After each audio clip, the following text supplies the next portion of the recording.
Medo bena ova agbenkofe ya balaji. Egbe medibe mi akponare.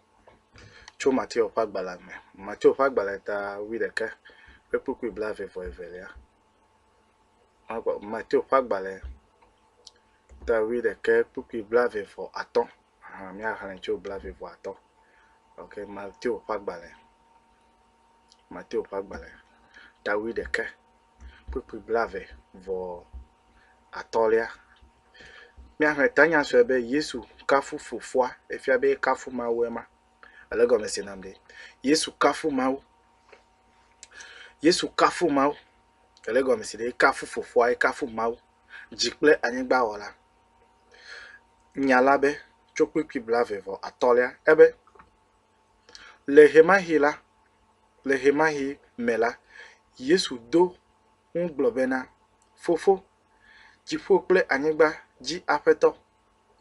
makafu wo elabena echo nu siawo chlade nu nyalawo kple nu gomeselawo eye ne de wo fia vijen wo mi ide pupi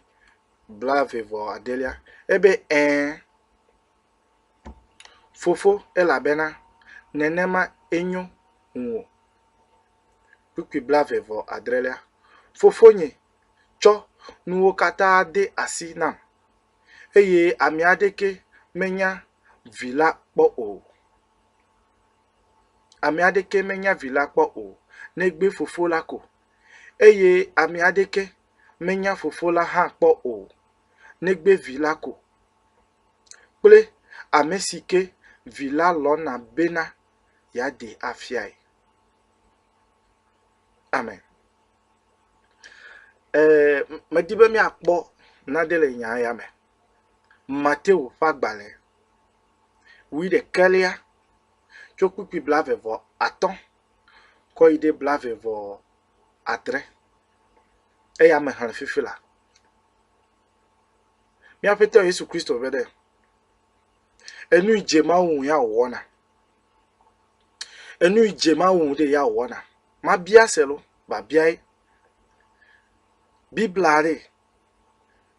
nema meglo na dabe ne mi amegbeto gbo ochola mi ame ibo gbo ochola vovomelo mi aledete Avram ple evangelist adai ope elemumure mekpobe nkume bubu onye mi ato Jerry John Rollins blonya de chun bede ne yovo wa tenwede no Christianize vono mega westernize you yide Roma Catholic to inyo vona ibe ya na ivi nko klachere omelon be yine na eve nko kwasi o elego mesinamde ma bia selo bibla memele na fifia be ma ukona efe gomesese ma ofe nyanya ma ofe gomesese de kogwana agbala nyalawo e kogwana nu nyalawo nu gomeselawo ya ode na fiana devio ma bia selo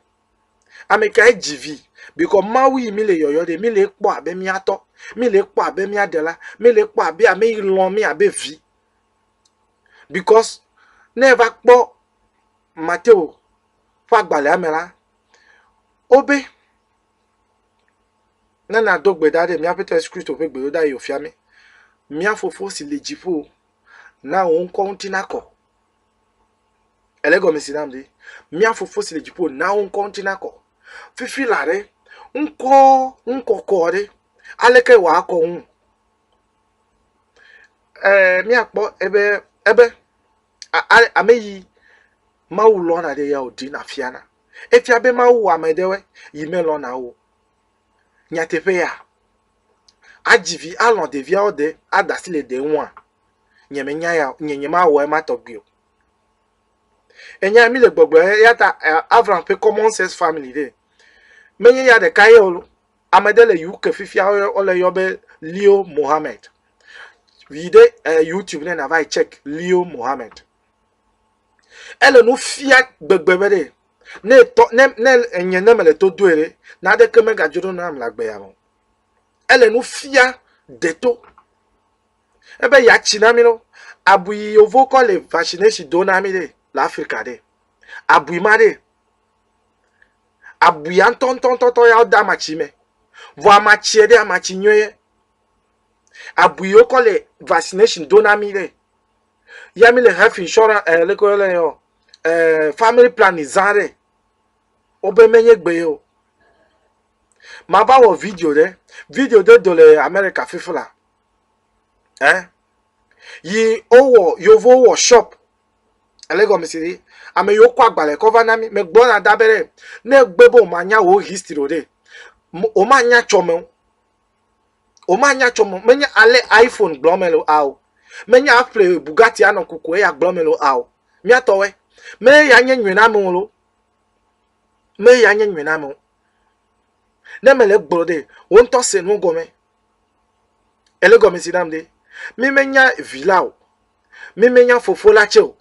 ame fofola lo na de ya ode na do ku kofia tane fofola me de do ku kofia mo de nyepe fon ya ta ojebe ma ide joma me gbo na lo gbegbe so fo da jivie